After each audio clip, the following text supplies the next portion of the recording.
నమస్కారం తేజరాజ. మనం ఇంతవరకు 4 వీడియోలు పైన 4 వీడియోలకి సంబంధించి పాస్ చేసిన మళ్ళీ 5వ వీడియో నేను చేయబోతున్నాను. పోతే ఈనాడు ఈ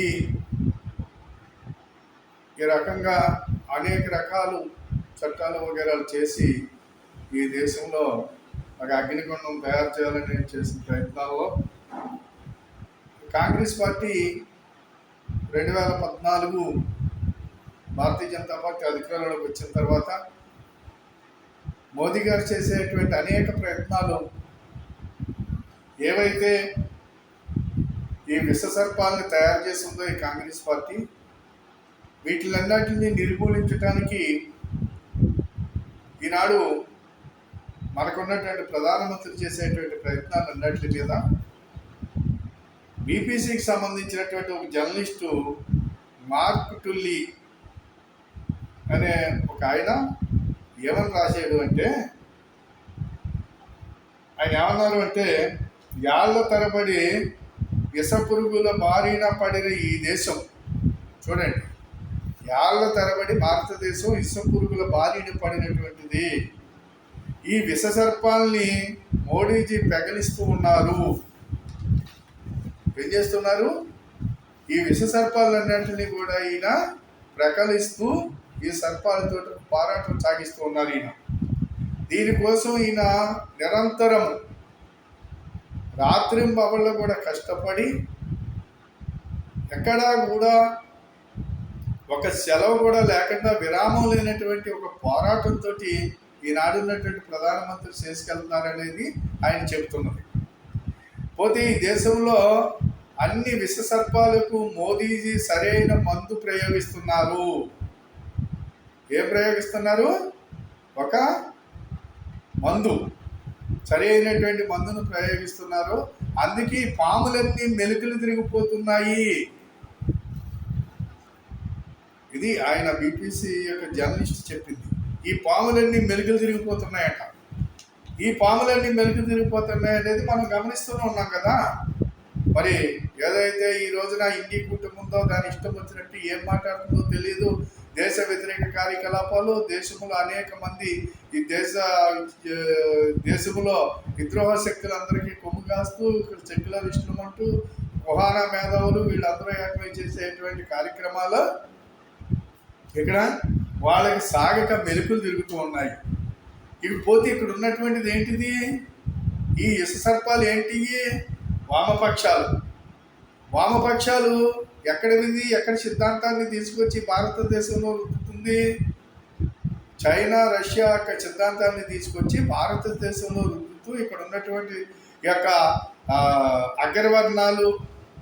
అగ్రవర్ణాలని నిమ్న జాతులని, లేకపోతే భూస్వాములని, భూమి లేనివాడని, పేదవాడని ఈ రకాలైనటువంటి సమాజంలో చిచ్చు పెట్టుకుంటూ ఈ సమాజంలో నక్సలిజాన్ని ఎన్నటిని వాళ్ళ అనుబంధ సంస్థలుగా పెంచి పోషించి ఇక్కడ వీళ్ళు పెంచి పోషించి వాళ్ళు 20 సీట్ల దాకా నక్సలైట్లు కొన్ని ప్రాంతాల్లోకి, కొన్ని నియోజకవర్గాల్లోకి ఈ యొక్క ప్రభుత్వం యొక్క సంబంధించినటువంటి కార్యకలాపాలు జరగకుండా ఏళ్లే ఓట్లు వేసుకుని ఈ ఆంధ్ర రాష్ట్రంలో ఒక 20 సీట్లు 10 సీట్లు సంపాదించుకుంటే వీళ్ళు పబ్బం గడిపి ఈ సమాజాన్ని అస్తవ్యవస్థం చేసి అనేక మంది అనేక నియోజకవర్గాల్లో కొండ కోణంలో ఉన్న వాళ్ళందరికీ కూడా సౌకర్యాలు అందకుండా వాళ్ళని యొక్క జీవన శైలిని హీనంగా తయారు చేసినటువంటి ఈ యొక్క కమ్యూనిస్టులు.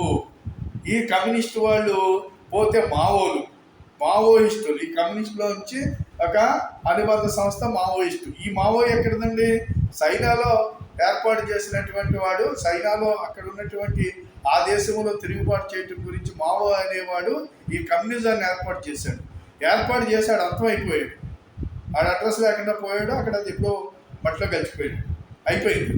కానీ భారతదేశంలో దాన్ని ఇక్కడ కొనసాగిస్తూ 50 సంవత్సరాలుగా ఈ సమాజంలో అనేక రకాల అలజడులు సృష్టిస్తూ ఈ సమాజంలో తుపాకు పట్టుకుని అలజడి ఈ దేశానికి వ్యతిరేకంగా, ఈ రాజ్యాంగానికి వ్యతిరేకంగా, ఈ యొక్క మన మన యొక్క పతాకానికి వ్యతిరేకంగా వీళ్ళు కార్యక్రమాలు చేస్తూ వీళ్ళు ఎక్కడికక్కడ ఈ ఈ దేశంలో అనేక చోట్ల అనేక రాష్ట్రాల్లో వీళ్ళ అభివృద్ధి కాకుండా చేసినటువంటి వాళ్ళు ఎవరంటే కమ్యూనిస్టులు, మావోయిస్టులని అని చేశారు.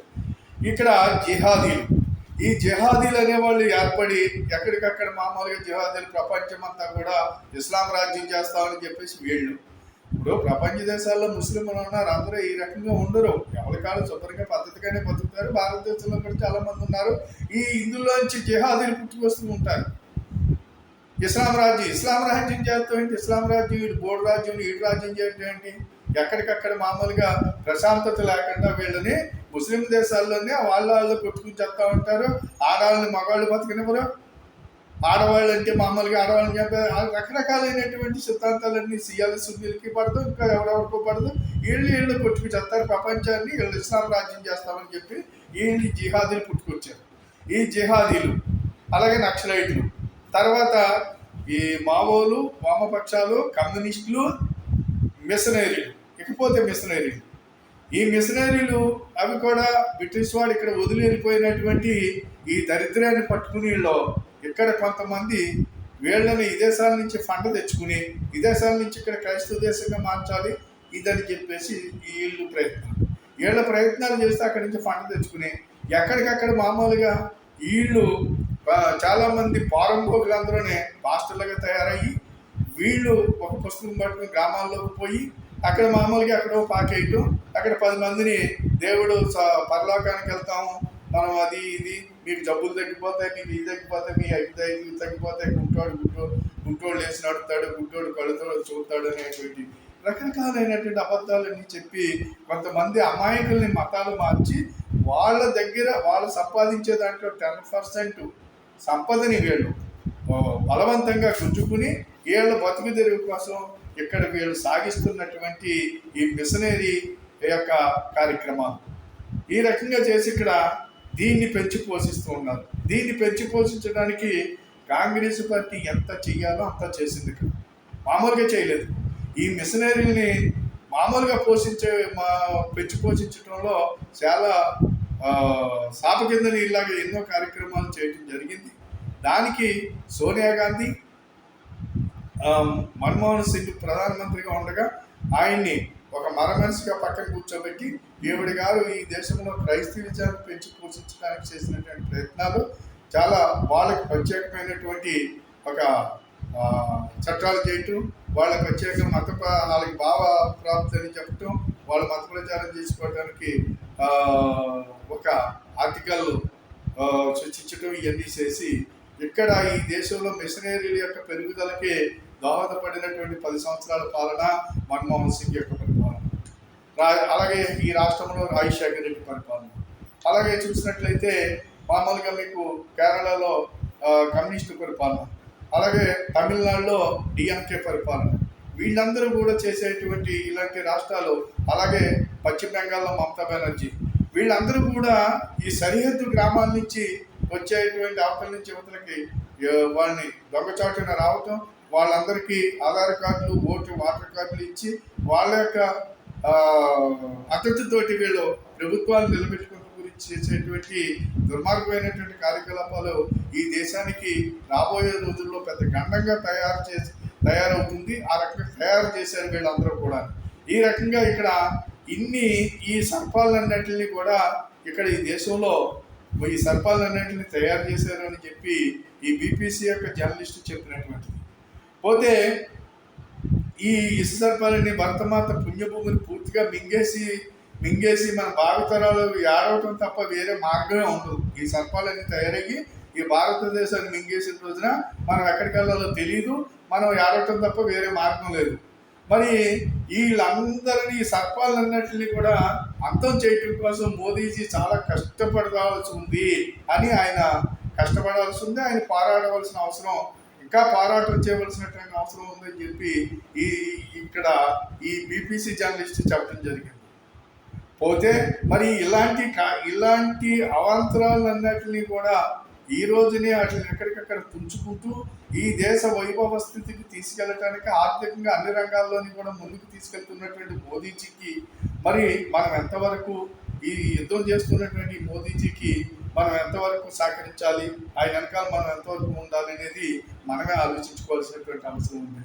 భారతదేశ ఉజ్వల భవిష్యత్తు కోసం ఆయన చేసే కృషి సందేశాన్ని ప్రజలు మనం అందరం కూడా ఈ యొక్క విషయాల్ని ప్రజలకి చెప్పవలసిన అవసరం ఉంది.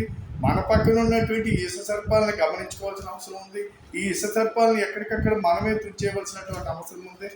కాబట్టి ఈనాడు చూసినట్లయితే ఈ మిషనరీలు గ్రామాల్లో పడి మాకు హక్కు ఉందని చెప్పి ప్రచారాలు చేయటం, ఆడవాళ్ళు మగవాళ్ళు చేయటం, ఆడవాళ్ళని ఎదురుపెట్టి గొడవలకు పంపించడం, వెనకాల వీళ్ళు ఇలా రకరకాల యుద్ధాలు చేస్తూ ఉన్నారు. తర్వాత వీళ్ళ మీద ఎస్సీ కేసులు, మళ్ళీ వీళ్ళు ఎస్సీలు అని చెప్పడం, దళితులు అని చెప్పడం. దళితులు ఏంటి, నువ్వు క్రైస్తవుడిగా మారినప్పుడు నీకు ఇంకా మామూలు కులంతో పని లేదు, కులం పోతుంది.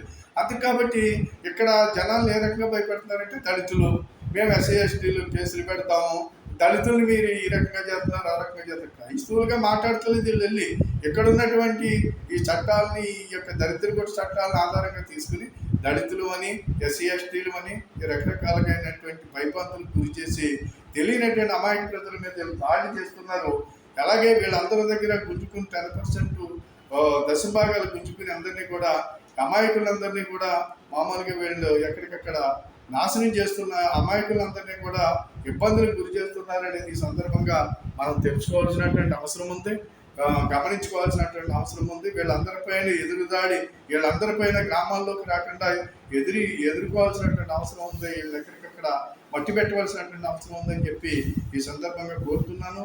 దయచేసి మీరందరూ కూడా ఒకసారి ఈ వీడియోలన్నీ కూడా చూసి దీని మీద మీకు కావాల్సినటువంటి దానికోసం మీరు గూగుల్లో కూడా ఇది తెలుసుకుని ఒక సరైనటువంటి పద్ధతిలో మీరందరూ కూడా ఆలోచన చేస్తారని కోరుకుంటూ సెలవు తీసుకున్నాను. జై భారత్, జై హింద్.